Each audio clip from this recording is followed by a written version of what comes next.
Welcome, ladies and gentlemen, to another edition of Something About Sports right here on Movement Radio. I'm Talon Williams. I'm Chip Hazard. And I'm Roger Sierra. And tonight, ladies and gentlemen, we are 1 week out from the NFL draft. And there's a lot of questions as to who's going to be taken number one overall, what team's going to do what. And every year it seems like we think we have a good handle on some things. But then again, things just don't work out the way people think it is. So being labeled an NFL bust isn't just a dubious honor to some people. It's an unfortunate designation that will linger in the minds of the fan bases for many, many years to come, knowing that their team made a bonehead decision by picking a very disappointing player. Not all such, draft busts are created equal, if you will. Some are horrible, some are awful, some are at the absolute worst. So today we are going to be discussing the 10 biggest NFL draft busts in the history of the draft. Which one of you guys want to take the first one tonight? You can. All right, sure. The first one we're going to talk about tonight is Steve Etman. I want to say that's how it's pronounced. Defensive end for Washington, who was drafted number 1 overall by the Indianapolis Colts in 1992. At least Etman has a 90-yard interception return for a touchdown on his NFL resume. But that play during his rookie season was probably the highlight of his career. Injuries destroyed the remainder of his tenure in Indianapolis, for whom he managed only 5 sacks in 3 seasons before he was released by the team. Have either of you guys ever heard of this guy? No, I don't think I've ever heard of him. No, I don't think I have either, to be honest. I could tell you straight up I never heard of him. He played – interesting. He played for Indianapolis for 3 years. He was in Miami for 2 years and then Washington for 1 year. And then he became a head coach for the Spokane Shock in the Indoor Football League, And then – although he was voted into the College Football Hall of Fame in 2006. So there's that. But in terms of his NFL stats, 103 tackles, 8 sacks, and 1 interception. The lone interception ran back for a touchdown in his very first season with Indianapolis. He was in the movie Little Giants back in 1994. Okay. So there's a little bit of trivia for you guys. But yeah, now his play in Washington when he played for the Washington Huskies made him he was a consensus All-American who won the Outland Trophy and a Bill Willis Trophy, which is given to which is basically it's like most touchdowns, defensive touchdowns in a season or something like that. And he was also Pac-10 Defensive Player of the Year. Twice, yes. So he had a resume worthy of being the number 1 overall pick. I mean, you could, give or take that. 1992, that was the year that, and I'm just looking, I'm not even going to go through all of them, but Terrell Buckley was in that draft. Troy Vincent was in that draft. Going through and seeing a couple of Jimmy Smith was in that draft. Rod Smith was in that draft. So, but again, this is all in hindsight. After all, we are talking about a draft that took place over 30 years ago over 30 years ago at this point. But yeah, that's it for Steve Etman, whatever, how the hell you pronounce it. That being said, let's move on to the next one. Which one do you guys want to take this one? I guess I will. Okay. So next on the list is former Texas A&M quarterback, number 22 overall to the Cleveland Browns in the 2014 NFL Draft. If you're not sure who that is, we're talking about good old Johnny Football, Johnny Manziel himself. So he joined legendary quarterback busts such as Jamarcus Russell, and Ryan Leaf. With his quick off-field related flameout with the Browns, he lasted with the team and the NFL for a very forgettable just couple of seasons. in which he never lived up to his dynamic Heisman-winning playmaking pedigree. The Browns had better success with Baker Mayfield winning a playoff game before deciding to upgrade to Deshaun Watson. Still not sure that's quite of an upgrade from the play he put on the field last season. For the few games he played, we'll see how that works out for them this season. Right. You guys remember old Johnny Football, right? Yep. Old Johnny Football. You're talking about T.O.'s new quarterback right now. You better calm it down, sir. Hey. I'm just saying. Right. I mean, it was a lot of off-field antics that hurt him. What do you mean? You're telling me you're not allowed to go party and do a bunch of cocaine and drugs on camera right before you go play football in the NFL? Yeah. No, you're not supposed to. Not do that. Yeah. Let's not do that at all. Tell me you're not supposed to fight your teammates and everything like that in the locker room? No. Damn. So he did play for the Cleveland Browns from 2014 to 2015. Then he played for the Hamilton Tiger Cats, the Montreal Ulays, the Hamilton Tiger Cats. That's not real. Yes, it is. The Canadian football team. Still not real. That's not a real league. Then he played, that was in 2018. Also in 2018, he played for the Montreal Ulays. Then in 2019, he played for the Memphis Express in the AAF, or Alliance of American Football. And then he is currently playing for the FCF Zappers. Yep, the fan-controlled Zappers. Fan-controlled football. Throw on the TO. Yes. Yes. His career NFL statistics: 7 touchdowns, 7 interceptions. How many wins?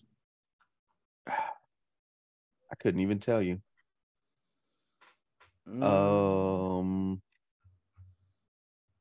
Let's see. Wins. We don't want college career. We want pro career. Here we go. You know what? It doesn't even say. You want to know why? Because you don't win. The 2014 Cleveland Browns had a record of 7-9. He was the quarterback that season. Could have been for all the games. I don't know. 7 touchdowns and interceptions. The hell if he played the whole season. And then the 2015 Cleveland Browns had a record of 3-13. They tanked for old Baker. Yep. Yeah. And at the time, we didn't even know Baker was going to be the consensus number overall pick. They were still talking about that year was Sam Darnold, Josh Allen, Josh Rosen, Lamar Jackson. I don't even think people had Baker Mayfield on the radar at going number 1 overall. Yeah. Yeah. I mean, Lamar or Josh Allen, I think they were the two, which, again, not taking anything away from Baker Mayfield, but I'd rather have Lamar Jackson or Josh Allen over Baker Mayfield. I'm not taking Baker Mayfield over. I'm sorry. I'm not taking it back. I'm not taking Sam Darnold or Josh Rosen over Baker Mayfield, but the other two guys I would. Oh, yeah, yeah. Johnny Manziel, though, the class that he was in, the 2014 class, in terms of that was the Jadeveon Clowney class. So Johnny Manziel was 2-6. He played 8 games in 2 years. Oh wow. Oh, wow. That's crazy. But this is also the Khalil Mack draft also. It's in CJ Mosley. So there was a plethora of players. In terms of quarterbacks, the only quarterback that was taken ahead of Johnny Manziel was Blake Bortles. Now still a better pick. Yeah. One more games. Quarterbacks taken after Johnny Manziel were Teddy Bridgewater, Derek Carr, Jimmy Garoppolo, Logan Thomas, Tom Savage, A.J. McCarron, Aaron Murray, Zach Mettenberger, David Falaise, Keith Whaling, and Jai Bird. Good old Tom Savage. The old Tom Savage. So you're telling me they passed up on Teddy Bridgewater, Derek Carr, and Johnny Manziel. Jimmy Garoppolo for Johnny Manziel. Yes. Pretty much, yeah. No wonder they fucking suck. Yeah. Well, but you have to look at it this way. Johnny Manziel was playing at Texas A&M, and Texas A&M had just went to the SEC, and he just won the Heisman Trophy. But they didn't win the SEC championship. You're right. They didn't. I don't even think they competed for the SEC championship. They did it.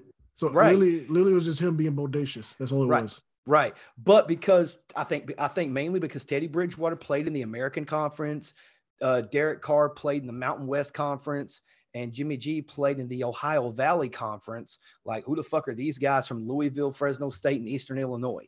That's a Texas A&M guy. That's the future of the NFL right there. That's Johnny Football. You can't say that, though, because who else came from Louisville? Lamar Jackson.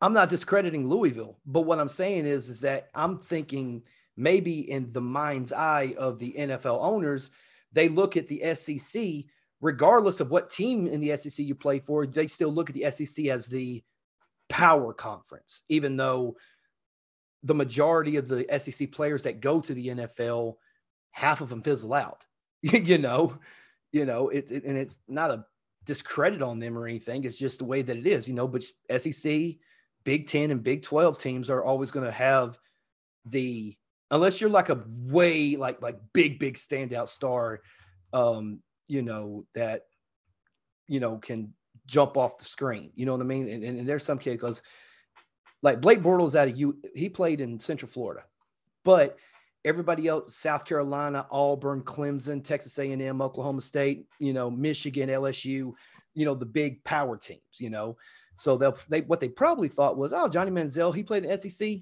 He's good, dude. I think he'll be good. But little did we know. But that being said, let's move on to the very next one on the list. Roger, it's you, Bubba. So next on the list is Lawrence Phillip, running back from Nebraska in 1996 NFL draft, selected number 6 overall to the St. Louis Rams. Was that their second shift over to St. Louis? I believe so. Yeah, I think so. Yeah. But some consider Phillips the best defensive player. No, the best player. Sorry, I was going to say it's not defensive. Some consider Phillips the best player in the 1996 class, considering what he had done in college on the field. But his actions off the field were what ruined his NFL career. The Rams cut Phillip during the 1997 in part of because the number of days he had spent in jail, 23, was more than the number of starts he had made for the team, 20. Trouble followed Phillips after his NFL career. He tragically died in prison after he hung himself in January 2016. No. Maybe we should have read ahead a little. Yeah.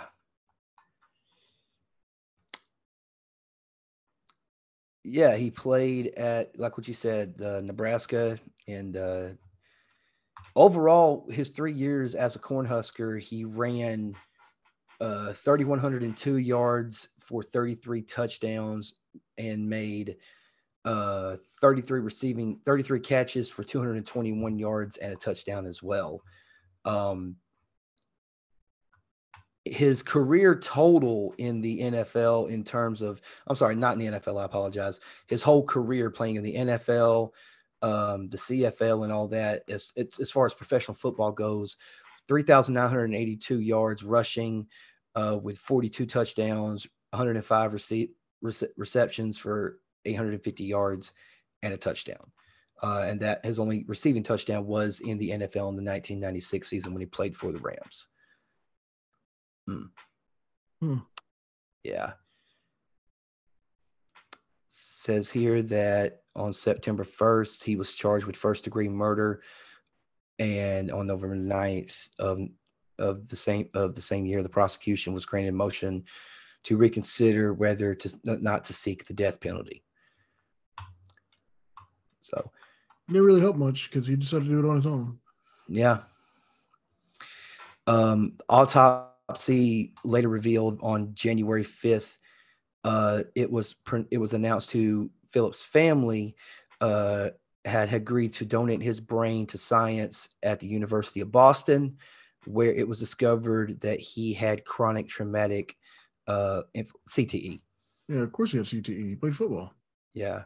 In the 90s. Yeah. He fucks a helmet. Yeah.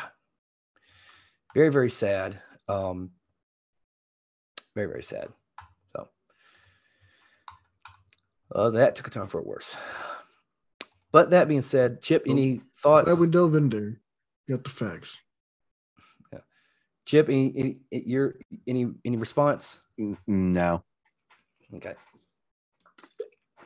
That being said, let's move on to the very next one on the list.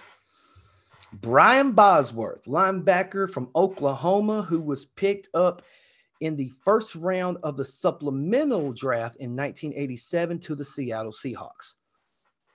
The Seahawks probably could have predicted Bosworth in the NFL would be known more for his off-field antics than his on-field performance. He was decent on the field, save for the infamous Bo Jackson encounter, until a bad shoulder forced him into retirement during his third NFL season. Bosworth started only 24 games for the Seattle Seahawks.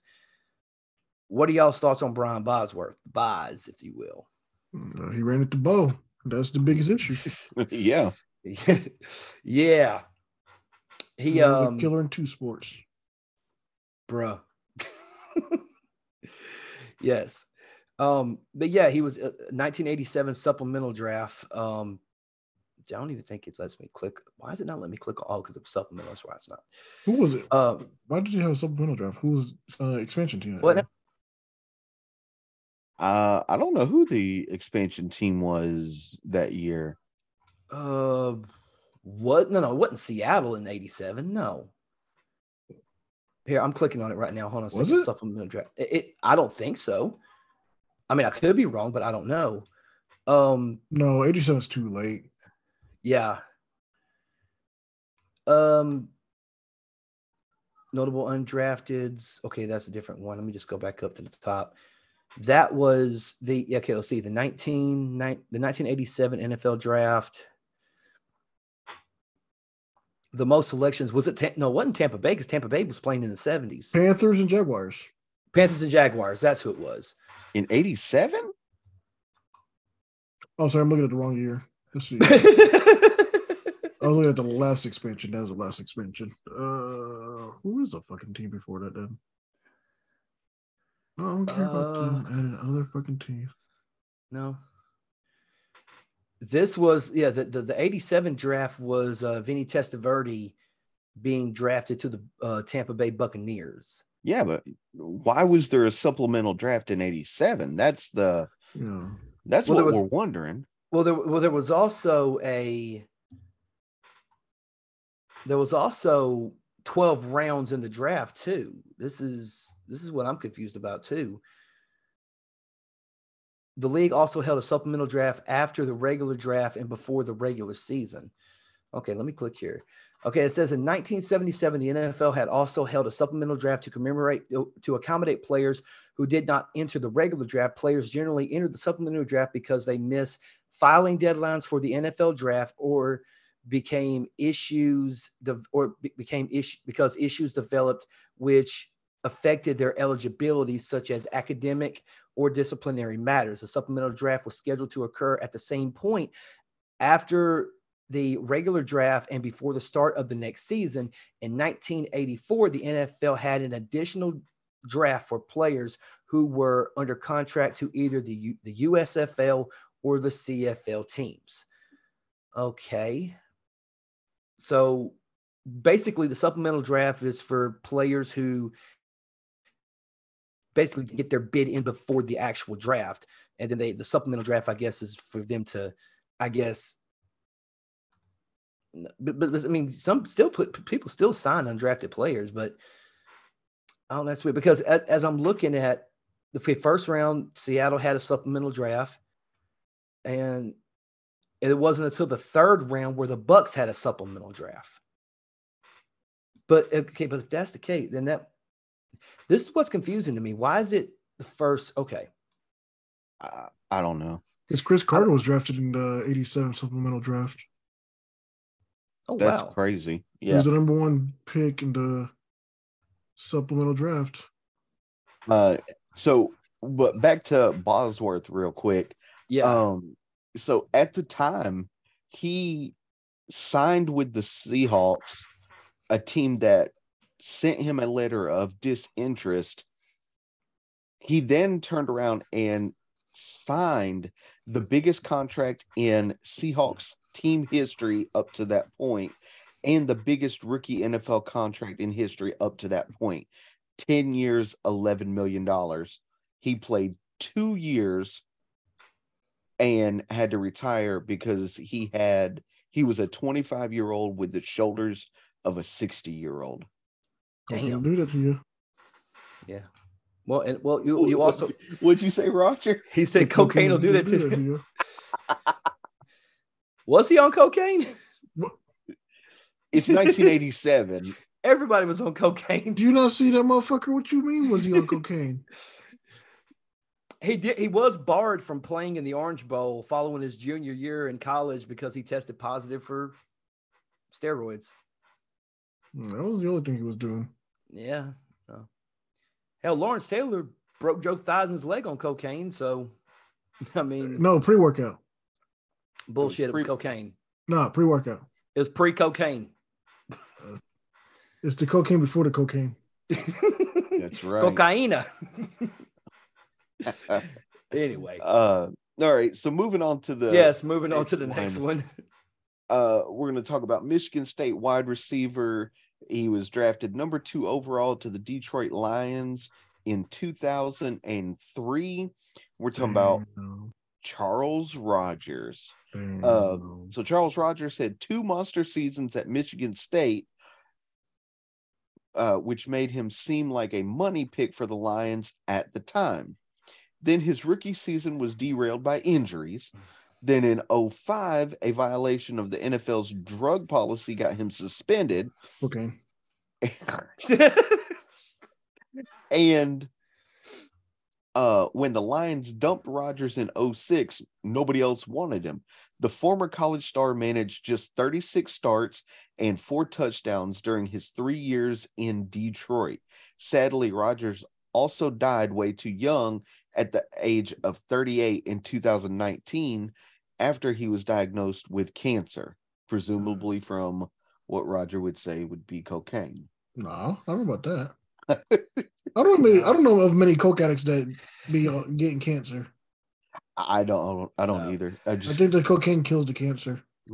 That's the secret. It kills everything. It says on November 11th, 2019, Rogers died in Fort Myers, Florida, at the age of 36 due to liver failure. He had been diagnosed with cancer and was in need of a liver transplant.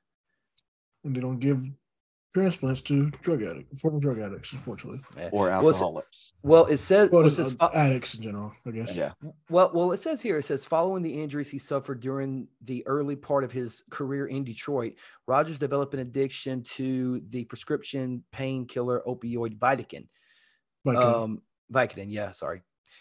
Which contains acetaminophen, a product sold over the counter as Tylenol, but is known to cause severe liver failure. Yeah, that's why you're supposed to pop more than 4 a day.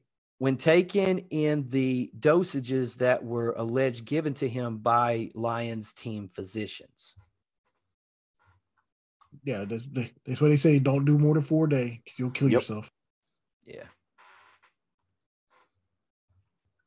Yeah. Yeah, man. That 2003 draft, man, he was, taken number 1 without looking. Number 2, I'm sorry. Can you guys see if you guys can, without looking, who the number 1 overall pick that was in 2003? Who was the team? Cincinnati Bengals. Carson Palmer? Yeah. Quarterback out of USC. Yep. Who was coincidentally the 2002 Heisman Trophy winner. Hey, Chip, you got the best wide receiver you ever had drafted that year. Andre Johnson, yeah. Andre Johnson? Yeah, Andre Johnson Hopkins? was drafted there. I would pick hot take. I would pick Andre Johnson over Hop, but that's just me personally. Because Hop was a beast. I'm sorry, Andre was a beast. No, Andre was a beast. You just asked Cortland Finnegan.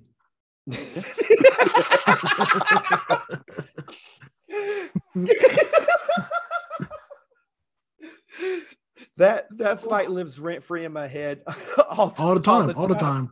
Yes. All the time. Yes. That was one of the greatest fights ever. It wasn't really a fight. No, okay, that was one of the greatest beatdowns ever. But that year was a really good year. Terrence Newman was drafted. Jordan Gross, Terrell Suggs, Troy Polamalu was in that draft. Willis McGahee, Dallas Clark, Larry Johnson. That was a hell of a lot of good players that were in this draft. Anquan Bolden was taken second overall. I'm sorry, second round, 54th overall. Jason Witten was also in that draft. So, yeah, they had a lot of damn good players in the draft. Asante Samuel Sr. was drafted that year.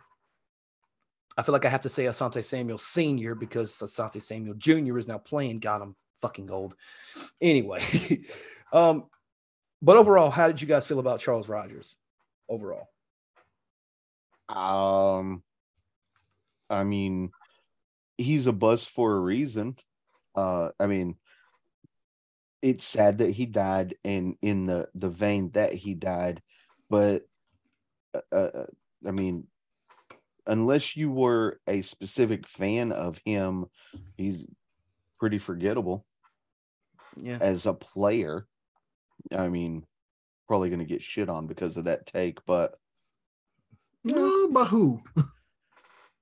Some Lions fan somewhere, probably. First of all, they ain't been Lions fans until the last season. They've all been hiding.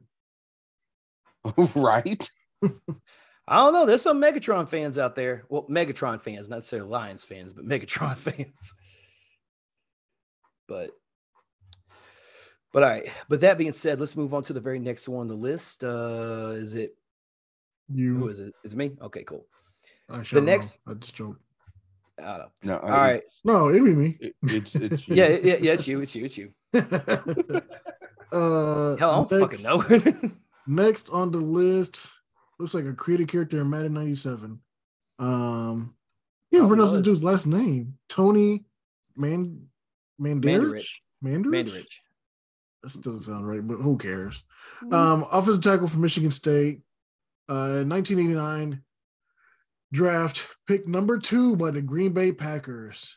Mandarich wasn't the first highly drafted tackle to fail with his first team, and he won't be the last. But the next 3 picks after Green Bay took him at number 2 were Barry Sanders, Derek Thomas, and Deion Sanders. They fucked up so bad. Oh, wow. Wait, hold on. So you're saying we could have actually had this is 89. So, yeah, he still would have been able to play with Favre. We would have had Favre and Barry Sanders on the same fucking team. Yeah. Barry Sanders might have actually had a Super Bowl. Fuck. Thanks, old man sandwich bitch over here. Old man sandwich. I like how they literally don't talk about him at all. Like, he literally talks about those 3 draft picks. All of them became Hall of Famers. Barry Sanders fallen to the division rival Lions, particularly has to hunt the Packers. When they don't even talk about his failures. They literally don't talk about him. That's how bad of a failure you are. They don't even talk about you in your own blur. Oh shit. So yeah, he played for the Packers from 89 to 92, and then the Colts from 96 to 98. He only played a total of 86 games and had 2 fumble recoveries. That's it. That's a Hall of Fame career right there in my eyes. Yeah, shit. Here's something. It says drafted as an offensive tackle, Mandarich never lived up to the stellar expectations set for him. After a lengthy holdout, which was not settled until the week before the regular season kickoff, he spent most of the year on the special teams unit. He was also known for having attitude issues. He was quoted as saying, "I am not like other players. I am Tony Mandarich, and they have to understand that. If they don't like it, that's just the way I am, and they are going to learn to like it." Hey, great. If I wasn't, then why would I say I am? In the paper, in the news every day, I am. Every day I am. That's just the way I sandwich. ESPN won't even play my jam. You ain't got no jam. The only jam you have is in the fucking fridge, apparently. Right? This is after 3 seasons of lackluster performances on a 4-year contract. Mandarich was cut in 1992 by the Packers, who cited non-football injury. Mandarich is often referred to as one of the top 5 biggest busts in NFL history, having been drafted ahead of such NFL legends such as Barry Sanders, Derek Thomas, Deion Sanders, Steve Atwater, Eric Metcalf, and Andre Rison. The September 28th, 1992 cover of cover of Sports Illustrated featured Mandarich, labeling him the NFL's incredible bust. Yeah, that guy. I thought it was Pamela Anderson. That's different. That's different. Here's something else too. It says the question of steroids has been an issue where has been discussed as a possible factor for his colossal failure. Mandarich did not admit to his steroid use until 2008. Until then, he publicly blamed his work ethic in the 2003 Milwaukee Journal Sentinel article, saying, quote, "I wanted to create as much hype as I could for many different reasons / exposure, negotiating leverages, you name it. And it all worked, except the performance wasn't there when it was time to play football." Well, no shit. The first Sports Illustrated cover story included allegations of steroid use in college, however, mentioning acne on his forearms and premature balding. I thought about to say premature ejaculation. I thought it was Like sometimes it happens. You get a little excited, feel that rush, that cocaine hits your heart. Oh, Lord. After getting cut by the Packers, he went to Traverse City, Michigan for 2 years, addicted to drugs and alcohol. His family checked him into a rehabilitation clinic on March 23rd, 1995, where he became sober. Mandarich returned to football for 3 years between 1996 and 1998 with the Indianapolis Colts, starting all 16 games during the 1997 season.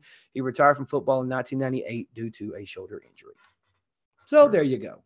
Shoulder injury, my ass. Nobody won your ass. Get on the bench. Oh, Roger's on one tonight. He is. In I'm just mad 2009, these motherfuckers got paid millions of dollars to be a worse player than me. Hey, it happens, man. Anyway, so that being said, yeah, let's move on to the very next one on the list. The next one is Jenna Carter, running back from Penn State, drafted number 1 overall in the 1995 draft to the Cincinnati Bengals. Carter's pair of 1,000-yard rushing season in college, including a 23 touchdown year in 1994, led the Bengals to trade up in order to draft him number 1 overall and give the back a massive contract. His rookie season, though, was erased by a preseason knee injury, and more injuries hampered the rest of his NFL career. He ended up starting only 14 games in his 5 years with the Cincinnati Bengals. So, yeah, I've never heard of this guy. What about you guys? Can't say that I have. I can't say I have either. And I mean, he just retired in 2004. Wait, hold on. I think I actually do know who he is because I saw ESPN did a thing about him and I can't remember what it was. I think it was rookies that got injured and were able to play their rookie contract an extra year or something like that. Yeah. So he played for the Bengals from 95 to 99. Then he played for the Washington Redskins for the 2001 sir, season. You can't say that name? That's what they were called in 2001. You can go with the breadsticks if you want to, but not the skins of Reds. I thought you were calling them the Brigade, Roger. No, that's their current name. Okay. Yeah. So after he left the Redskins, he went to play for the Green Bay Packers in 2002, and then the New Orleans Saints from 2003 to 2004. Total career stats: 319 rushing attempts, 1,144 rushing yards. He did have 20 rushing touchdowns 66 receptions for 469 yards and 1 receiving touchdown. So in almost 10 years, he had as many rushing yards as he had in one season at Penn State. Well, his best year at Penn State was the 1994 season. He had 1,500. 1,500, but he had 23 touchdowns total. But in the 1995 Rose Bowl against Oregon, he had 21 attempts, 156 yards, and 3 touchdowns in that game. So that probably, you perform in a big bowl game, people are going to notice you a little bit more. Was that maybe that performance is what elevated them up? Because, the Bengals, it says right here, it says the Cincinnati Bengals selected Carter with the number 1 overall pick in 95. Trying to see what was he signed a 7-year, $19.2 million deal with a $1.725 million signing bonus, which at the time was an NFL record contract for a rookie. Wait, how much was the contract for? $19.2 million with a 7.125 bonus. Shit, that's a kicker salary nowadays. Yeah. Right? Motherfucker better be happy he got money. I know, right? And how much did you say was guaranteed? 7.125. No, that was the signing bonus. Signing bonus. I'm sorry. I don't know that there was anything actually guaranteed. Yeah, I don't think they had a guaranteed money back then, did they? Yeah, I don't think they did guaranteed back then. The guarantee, I don't think became a thing until Jamarcus Russell's fat ass. Yeah, fuck him. Yeah. I said it once before, and I'll say, you know what? I'll wait because I know he's on this list. I'll wait until we get. I'll withhold that. Moving on. Let's move on to the very next one, Chip. I think it's you, Bubba. Go ahead. Yep. Next up, we're going to talk about former Oregon quarterback, number 3 overall to the Cincinnati Bengals. Oh. In the 99 draft, we're talking about Akili Smith. So the Bengals drafted Smith at number 3 despite his relative lack of college production, and Smith missing rookie training camp time due to a contract dispute certainly did not help. He ended up starting only 17 games in 4 years with a 3-14 record, a 5-13 touchdown interception ratio with the Bengals, the only team he ever played. Yeah. Here's my thing. If rookie's gonna have a contract issue, well, I'll fucking sign him. Well, that's the thing. If you're a rookie and you're having a contract dispute, having never stepped on the field for a pro football team, you're done at that point, in my opinion. I don't care who you are. That was the fucking Jamarcus Russell thing. And my thing is, I don't obviously don't get lowballed. What? No, I was going to say the whole thing about, I said that was the whole Jamarcus Russell thing. That's why I stopped myself, because I want to wait, because I know that motherfucker's on the list. So I'm going to wait. So go ahead, Raj. Finish what you was going to say. But, don't let them lowball you, obviously. But also don't be a fucking cunt. So. Right. But you have to go ahead. You have to understand, man, that you're coming into this as a rookie. So fuck what you did in college. This is a completely different game now. Everybody's special in college until you get here. And then once you're here, you got to earn what you have, See, that's why I appreciate what the NFL did with the rookie wage scale. Because then it's okay, you can only make a certain amount of money. Either one of two things is going to happen. Either after your rookie contract, they're going to say you're not worth the money we're paying you, or you're worth a hell of a lot more. And those are the only 2 options that you have, pretty much. If they want to re-sign you at the same contract, which I get it, ego is involved, money is involved, feelings get hurt, and it's all, and I understand that part of it, but it's a business at the end of the day. So I get it. But if you're a rookie, just be happy that you've been blessed to play this game of football. You know what I mean? Yeah, you might starve a little bit, but you know what? You're making a hell of a lot more money than you would still playing in college. You know what I mean? Starve a little bit, but if a pro is starving, they must have got paid $4. Right? Yeah. Right. I was exaggerating that. I wasn't literally mean you're going to starve, but but to add on to that, like if you were playing in the NFL and you're starving, you didn't budget your money properly. That's a you problem, not an anybody else problem. That's why you hire the financial team. Exactly. Right. Did you guys ever watch that documentary on 30 for 30 Broke? I mean, I saw the Netflix one. I haven't seen the ESPN one. Yeah, the ESPN, it's really, really good. Like it's basically what Chip was just talking about. Players who didn't know how to use their finances and how to save their money. And you don't know how long your career is going to last. You know, not everybody can have a 20-year career. Not everybody can have a long Tom Brady career, I can't remember who it was that said, you're taking a bunch of 17, 18, 19-year-old kids or 20-year-old kids nowadays, and you're giving them millions of dollars after they had $0 in their pocket and expect them to be financially literate when most of these people grew up in poverty. Was it a coach that said that, or was it a player that said it? Unfortunately, might have to credit Skip Bayless for that. Yeah, I mean, well, if Skip Bayless said it, then it probably came from like a Bill Walsh or somebody like that. And I get that, and I completely agree. But you also have to be smart enough to put people in place to help you with that. Oh, no, for sure. I understand that.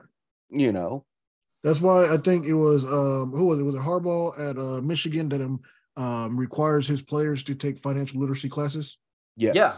But because Harbaugh made that, a whole lot of other coaches, Mike Leach, God rest his soul, was doing that for his players. Said, listen, take you a business course. Because and here's another thing. Even if you take that business class, even if you for some reason don't make it to the NFL, guess what? You got a business degree. You have something to fall back on.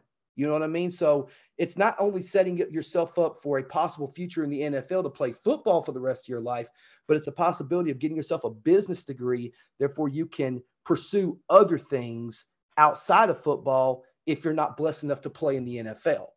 So it's it's a win-win either way. You know what I mean? Yeah. But as far as Achilles Smith goes, if you look at the 1999 draft that he was in, where he was taken 3rd overall, the 2 players that were taken over him was Tim Couch to the Cleveland Browns and Donovan McNabb to the Philadelphia Eagles. McNabb, is that old? Huh? McNabb is that old? That was 1999. I know. For some reason, I felt like he was like 2003, 2004. No. McNabb was 99.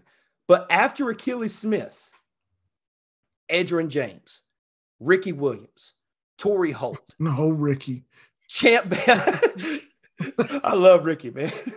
Champ Bailey, David Boston, Chris McAllister, Dante Culpepper, Javon Kurtz, Damian Woody, Patrick Kearney, Al Wilson. I mean, was Clinton Portis not in that draft? No, Clinton Portis was 2002. No. Clinton Portis was 2001. Let me go look real quick. Clinton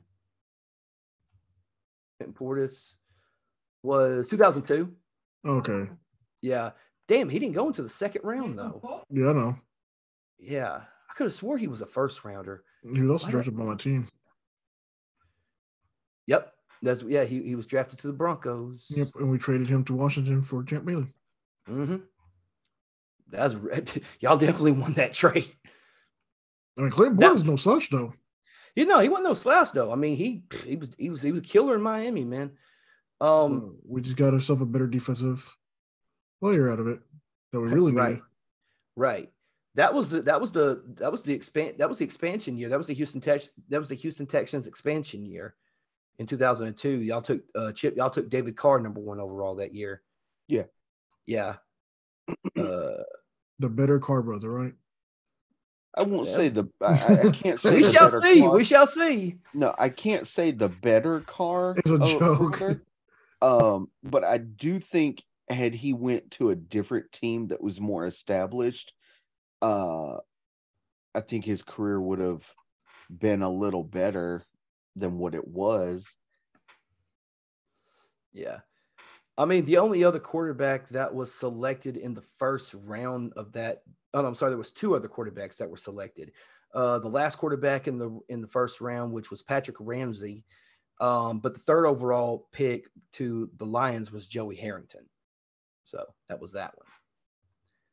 But nevertheless, let's move on to the very next one on the list. Raj, it's you, man. Oh, it is me. Next on the list is okay, yeah, I'm on the right one. Next on the list is well, for some reason I scrolled up and I'm like, what the fuck? This is not what I was on. Next on the list is the great Ryan Leaf, quarterback from Washington State, 1998 NFL draft, number 2 overall to the San Diego Chargers. So many consider Leaf the biggest NFL draft bust from all time, primarily due to the fact that he was debated alongside Peyton Manning atop the 98 class. While poor off-field behavior and injuries contributed to the Leafs' NFL flameout, his horrendous play, 13 touchdowns to 33 interception ratio, a 48.8 passer rating, and a record of 4-14 and 18 starts for the Chargers would have been enough. San Diego dumped him as soon as the 2000 season ended. Man, he should have played for the fucking Commanders. They would have kept him for 5 or 6 more years. Right? Oh, yeah. Right?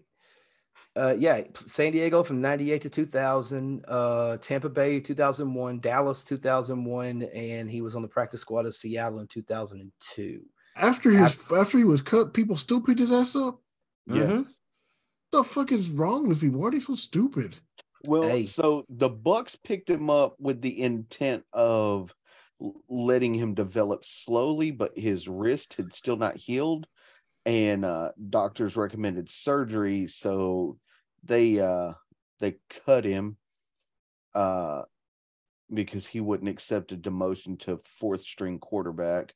Then the Cowboys attempted to sign him, but why?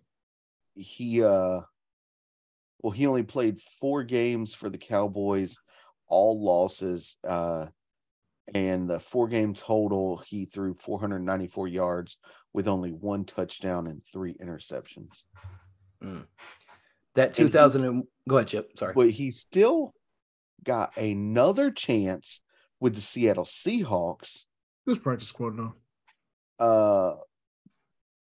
Well, he attended this team's spring mini camp and seemed upbeat about the new team, but then abruptly retired at the age of 26 just before the start of the 2002 training camp. Yeah. Had he had signed the deal with Tampa Bay to be in the 4th string, he would have been backed behind. The quarterback was Brad Johnson. 2nd string was Sean King, and the 3rd string was Joe Hamilton. Go ahead and say it. I don't know who any of those guys are. I know who Brad Johnson is. He was the quarterback of Tampa Bay when they won the Super Bowl in 2002. Again, was he? Yeah. Was he a starter? He was the starter, yeah. I thought Dilfer won that one. No, Dilfer won the one in Baltimore. Yeah, but I thought he won with the Bucks also. He never won a Super Bowl with the Buccaneers. Wow. Nah, Dilfer, if I'm not mistaken, Trent Dilfer went to, after that year, I believe let me go down here and look real quick. After the Raven, yeah, he went to Seattle. Yeah, he went to Seattle, and he was a starter in Seattle from 2001 to I guess to 2002, whenever they got Matt Hasselbeck, and then he was the bridge to get to Hasselbeck. His last actual playing, last time he played in the NFL was in 2007 with the San Francisco 49ers. I think he backed up. Who did he back up? San Francisco. He backed up Alex Smith. Who did? Yeah. What? Trent Dilfer backed up Alex Smith in 2007. The Played forever. Yeah, the depth chart was Alex Smith, Trent Dilfer, Sean Hill. That was the depth chart. Yeah. Just giving you the facts. Just giving you the facts. Chip, any final words on Ryan Leaf? No. What can be said? That dude was trash. There we go. He was not trash. He was inconsistent. Yeah. Bruh, he was trash. We about to talk about trash. We about to talk about the biggest bust. And here's the thing. For years, I had thought that Ryan Leaf was the biggest bust in NFL history. Until this guy came along. Ladies and gentlemen, this is the number one pick for the worst number, not only biggest bust. I don't want to go as far as to say he's the biggest bust in any draft from any of the big sports, but he's definitely in there. We are talking about Jamarcus Russell, quarterback from Louisiana State University, LSU, drafted number 1 overall in the 2007 NFL draft by the Oakland Raiders. Jamarcus Russell is in the conversation for biggest NFL draft bust of all time, primarily thanks to the hype he generated as a rare size-strength combination at the quarterback position. Thanks in part to a training camp holdout that carried into the season. He started only one game during his rookie year with the Raiders. The team dumped him in 2010 after 25 starts in 3 seasons with a record of 7-18, and Jamarcus Russell never again saw the field in the NFL. Thoughts, gentlemen? He's definitely not the biggest bust in all sports history, but in the NFL he is. Oh, yeah, absolutely, yes. I mean, he had a completion percentage of only 52%. He threw 4,083 yards. He had an 18-23 touchdown interception ratio and a passer rating of 65.2. He's put up Tim Tebow numbers. I think Tim Tebow numbers were better. I think so too. What did you say his completion rating was? 52.1. Just a little bit. Well, I mean, golly. I'm gonna look through this list. Yeah, Tebow had a like 70%, wasn't it? No, 49. Tebow had a worse completion percentage, 47.9, 17 touchdowns to 9 interceptions though. He's ran the ball all the time. Well, yeah, he only threw 2,422 yards and rushed 989 yards with 12 rushing touchdowns. Hey, score how you can, man. It is what it is. But interestingly enough, because we had talked about Jamarcus just a few minutes ago when we had talked about like the rookie wage scale and things of that nature. Mm-hmm. It says John Clayton on ESPN stated that Russell's workout at the 2007 NFL Scouting Combine, that his arm strength and size impressed several teams and predicted that he would be hard to pass up. Jamarcus Russell at number 1. At the Combine, Russell stated that his size, I started playing football at the age of 6, blah, blah, blah, blah, blah. I don't care. Russell was selected by the Oakland Raiders as the number 1 overall pick. Russell was one of 4 LSU players that were taken in the first round, along with LaRon Landry, Dwayne Bowe, and Craig Davis. Former Lions general manager and Raiders linebacker coach Matt Millen said in 2015 that he warned Raiders owner Al Davis to not draft Jamarcus Russell after Millen kicked Russell out of a pre-draft interview for being overly distracting, whatever that means. According to Millen, Russell was a stiff who couldn't pay attention more than 5 minutes. Oakland Raiders then head coach Lane Kiffin also stated in 2016 he did not want to draft Jamarcus Russell, preferring future Pro Football Hall of Famer wide receiver Calvin Johnson. That was the same draft as Calvin Johnson. Holy shit. After firing him in 2008, Davis acknowledged that Kiffin opposed drafting Wilson, but was indecisive towards his preferred pick. After failing to reach a contract agreement with the Raiders, again, this is a rookie we're talking about. After failing to reach a contract agreement with the Raiders, Russell held out through training camp and into the first week of the 2007 NFL season until September 12th, when he signed y'all ready for this? A 6-year contract worth up to $68 million with $31.5 million guaranteed. This is a rookie who's never stepped on an NFL field before. And he's getting 6 years, $68 million with $31.5 million guaranteed. What? Y'all go ahead. What's there to go ahead about? I mean, why would you give that much money to a rookie? Like, I mean, yeah, he was impressive in college, but was he though? Franchise player. And if he turns out to be a bust, you wasted your money. I mean, it says Raiders head coach Lane Kiffin did not immediately name Russell the starting quarterback, saying the way we really control what he is doing, play for his set amount of time for this many plays. He doesn't have to have everything mastered, noting that Russell had missed all of training camp and other quarterbacks like David Carr should have been brought along more slowly.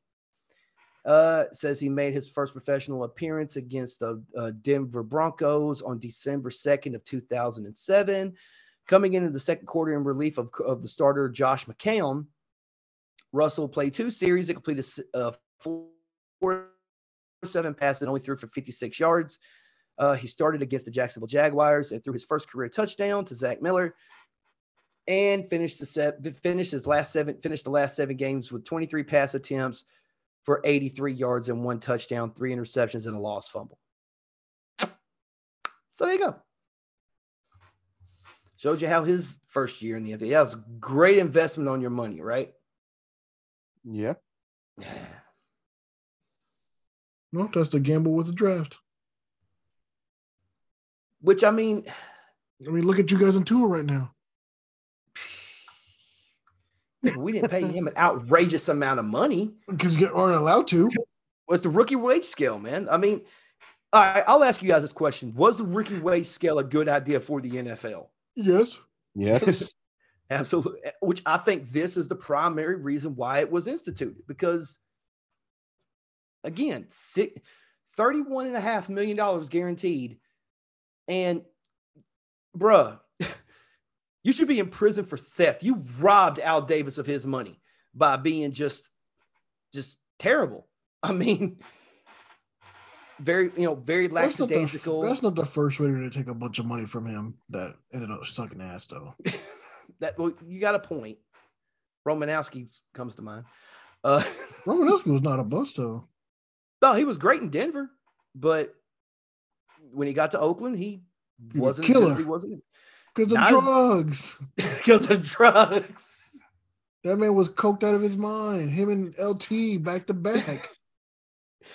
What is up with you and coke, bro? I mean, you want to tell me Romanowski wasn't on drugs? I'm not saying he wasn't on drugs, but you specifically said coke. That's what they were on. I thought it was just testosterone and, steroids and cocaine. Steroids, yeah. I don't know, man. It was a different world back then, I guess. Definitely. It was when we had the top elite athletes doing the best they could, and now we're not allowed to do steroids and cocaine. Just use the best. So dope them up as much as possible. I want the epitome of every athlete. Roger wants NFL blitz, or Roger wants blitz the league, straight up. No, I don't want them to be like doing drugs on the field and on the sideline. You do it before the game. Give yourself about a good 25, 30 minutes before the game, so that way the cocaine hits your system, your heart, The steroids are going through too. Getting a lot of blood flow, so you're going 100 miles an hour, and your senses are all the way up there, ready to go. Dude, could you imagine somebody like a Bill Belichick doing like a line of coke? His son does. Well, I know that. And he smokes meth too, probably. Oh my God. This man listens more to Bobby Brown in an interview. I don't hear nothing. No, he didn't. Yes, he did. Yes, he did. Oh, Oh God. Man's always parched for some reason. Get So him he has some unlimited water. Gatorade next to him. That 1980 surfer hair. Surfer, that man's got he's got himself a Pikeville mullet. There you go. This man looks like he wrestles and works at Jiffy Lube at the same time. He's the mechanic and the owner, but he got it There from you his go. daddy. Sells Oh, crank man. sells crank at the back. Let's crank at the back. He's Oh on man. the Speedy. All right. Now that we went over the top 10 biggest busts in NFL history, are there any other players that you guys would consider bust? Just off the top of Sam your head. Bradford. Sam Bradford? Yeah, I would say. Yeah. Yeah, I remember Trent Richardson, running back from Alabama. I don't think he's a bust. He played for the fucking Browns. Good point. And they're in their horrible years. Oh, yeah, good point. Because he did good in the other league he's played in. Well, yeah, that's true. What was he? Was MVP it of the XFL or USFL? Sorry, USFL? Yeah. Is he still playing? Or is I think he not still playing? is. I'm gonna look that up real quick. But Trent Richardson is still playing football. No, motherfucker. Shut up. All right. Click here. It says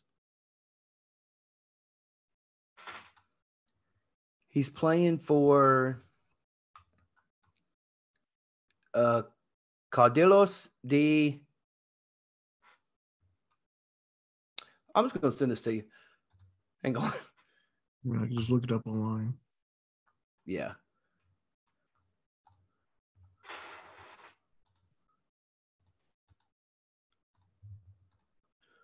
However you pronounce that, that's the team he's currently playing for.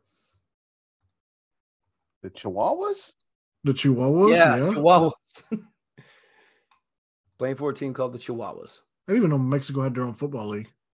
Well, it says it's an American football team based in Chihuahua City, Mexico, in the LFA, Liga de Football Americano. Yeah, it's American Football League in Spanish, but Mexican football.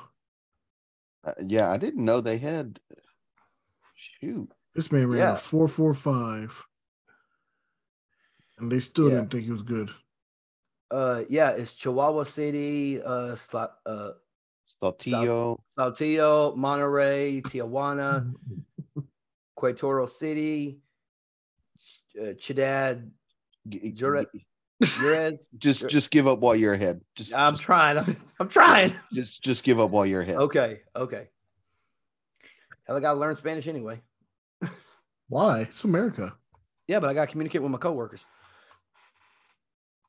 Just point. Yeah. Google Translate.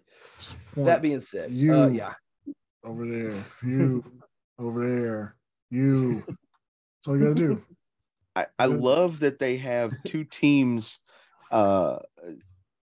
different parts of Mexico, but they have the Dinos and the Raptors. Oh wow! In the LFA, They got what cities they are.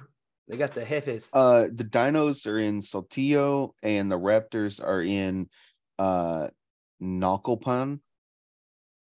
I think that's right, Naucalpan. I think NAU. those are probably the areas that have the most dinosaur fossils. Yeah. Because there's a couple of cities in Mexico that have tons of fossils.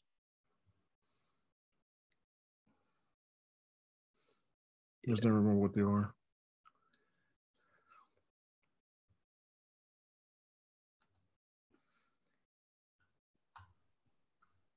But anyway. All right. Yes, that's it, folks. Yeah, those are the 10 biggest NFL busts of all time. Hopefully, next week, people will draft the future of their franchises and not necessarily the disappointments that come along with a draft. But drafts are unpredictable anyway, man. You never really know who's going to be good and who isn't going to be good.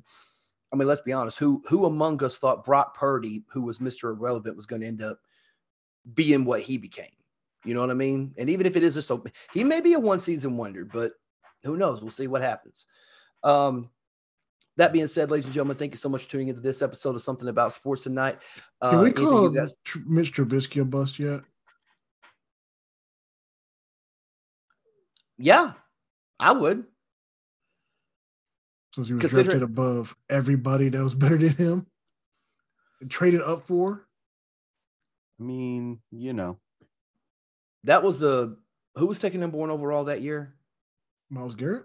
Myles Garrett, yeah. So, Myles Garrett, Mitchell Trubisky, Patrick and Mahomes, then everybody else. Pat Mahomes, Lamar Jackson. Deshaun Watson. Deshaun Watson, not Lamar Jackson. Yeah, sorry. Yeah. I don't know. Yeah, I would say Trubisky is he should be in consideration for bust, definitely. But yeah. Number 1 bust? I don't know if I go as far as number 1. Jamarcus Russell to me is still number 1. Yeah, no. Jamarcus Russell is still the worst of all. That being said, again, ladies and gentlemen, thank you so much for tuning into this episode of Something About Sports. Who were some of your favorite busts or maybe dishonorable mentions, if you will? Let us know on all of our social media pages, man. Hope you guys enjoyed this episode tonight. Anything you guys want to say before we bounce out of here? As always, check out movementradio.us. That is your one-stop shop for all things Movement Radio. What you got to say, Raj? Don't be a bust. Go to the YouTube channel, hit subscribe, like, comment, share with your friends. Tell us who your biggest bust on your team is. If you're a Raiders fan, I'm sorry. If you're a Browns fan, I'm even more sorry. A Bengals fan, even? Yeah. Yeah. What else? A Jets fan. Yeah, fuck the Jets. Carolina fan. Carolina's not that bad. They just made bonehead. The last good pick they had was no, I can't even really say that. Curtis Samuel. Did he get drafted to the Panthers? I thought Washington got him. I know that's where he's playing now, but is it? Did Carolina draft Curtis Samuel? I thought they did. I could have swore he was drafted by Washington. I don't know. But anyway, nevertheless. But yeah. Shout out to all of our 2017 Carolina Panthers. Really? Yeah. Huh. Did he get traded or did he go free agency to Washington? They probably traded him, to be honest. Did they trade him last year? I thought he's been on Washington since 2021. Huh. Okay. They traded him, yeah. What did he end up getting for him? Sam Darnold. I don't know. I asked. I don't know. You got the info info in front of you, man. I'm just saying. I didn't delve into the trade. I just know he was drafted by Carolina. All right. He unfortunately plays for the Commanders. Yeah. The Snyders. Not no more. The Magic. No, he's the Magic. There you go. Actually, the guy, the main guy that owns them is the same guy that owns the 76ers and also the New Jersey Devils, who are all now playoff contender teams. Yeah. So this dude is actually good at fucking building teams. Right. I think he owns a team in all 4 major sports. I think he owns a baseball team too. What group? Is it a group of guys or is it just one person? I mean, it's technically a quote unquote group, but there's a dude that put the most money up forward for it. Okay, so he's more like the figurehead, pretty much. His last name is Harris, Josh Harris. Okay. Shit, let me look him up. Yeah. Well, while you're looking them up, shout out to the OGGearAnime.com. Shout out to audibletrial.com/movement radio. Also Canva, Zulily, Entertainment Earth, GetResponse, Just Cash Clothing. Sorry, stop it. Yeah. W.GG and Elementor. Thank you to all of our friends and family that's been down with us since day one. You know who you are. Did you find it yet? Yeah, this dude is worth $7.6 billion. Whew! He owns a private equity firm, Apollo Global Management, with Leon Black and Mark Rowan, who are the major guys that put it forward for everything. But he led the investment group that purchased the 76ers and the New Jersey Devils. Obviously now the Washington Commanders for $6.05 billion. So crazy that you can be major fucking racist and get $6 billion. He also is general partner of Crystal Palace FC, who actually is becoming a better team too. Yeah, I watched them, dude. Yeah, I'm slowly becoming a fan of Crystal Palace.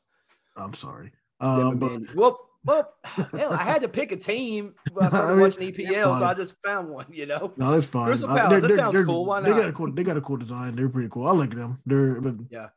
I remember the years when they were going to the fucking B or the League Two technically and stuff. Well, they were almost in deregulation. What, like 3-4 years ago, something like that? Yeah. But yeah, this dude knows how to buy teams and make them better.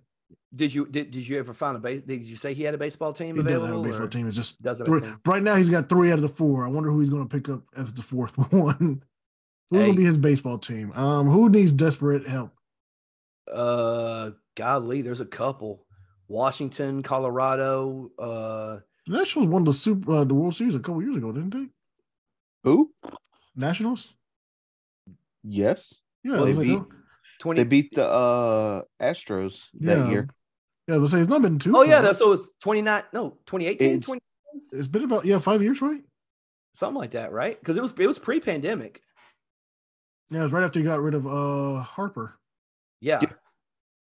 Yeah, it's funny if you look at the last 5 years of World Series wins. Sorry. Okay, 2019. There you go. I think it's like the last 5 years of World Series wins, either the Astros won or were defeated in the World Series. It's crazy. That's what happens when you cheat to win, right?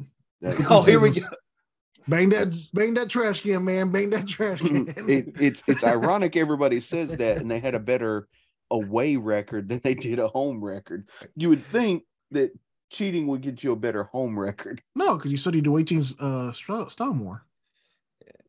I mean, yeah, but they only use the trash can method at home. Yeah, that's why everybody started getting onto him and started switching it up. I mean, we won Game 6, so I mean, that's the only. It was only that 1 year. It was only that 1 year. Hey, I'll take it. You're trying to give the you got no. You got to understand. You got to understand. I've been waiting for a World Series since 1995. Okay, let me have this. Okay, you got what, 3 out of the last 6 or some shit like that? Damn. 2 You guys have 2 in the last 35 years. Something, yeah. 1995 and 2021. Yeah, those are the only 2 championships that the Braves have. You got to remember, he's a Yankees fan. They bought championships for years. That's not true at all. That's not true. You were around for how many championships? 1, maybe? 2? No, more than 2. You were born. Yeah. Well, technically, I was born technically for the '90s one, but I wasn't a fucking baseball fan when I was 3. Because the Yankees won 97, 98, 99, and 2000. Yeah, they could have won they could have won in 2001, but they should have won in 2001. Arizona happened, man. Team of destiny. No, the fucking piece of shit team. Hey, 9/11 just happened. Let's ruin the Yankees team. So you're saying? So you're saying there's a conspiracy that the Yankees should have won, but they didn't, and they didn't want to I think the Rockies are a bunch of cunts. A month ago, you guys had a massive tragedy in your home city, with the biggest in the nation. Fuck y'all. Okay, Rockies. That's why y'all movie theaters got shot up. Bro, good Lord. God. Fuck them. We shut it down, ladies and gentlemen. Thank you so much for being here tonight. We love y'all. Roger don't love anybody, I don't think. Not them Rockies. You a hater. Yeah, fuck them. All right. Thank you guys so much for tuning in tonight. Oh, God. We're still going to stay here. We got more to talk about. No, we don't. No, we don't. No, we don't. No, we don't. Thank you guys for tuning in. Who are some of your favorite busts? Let us know. Chip, let's hit him with the outro. Please do not leave without leaving a like, comment, share, and subscribe on your favorite podcasting platform and right here on YouTube.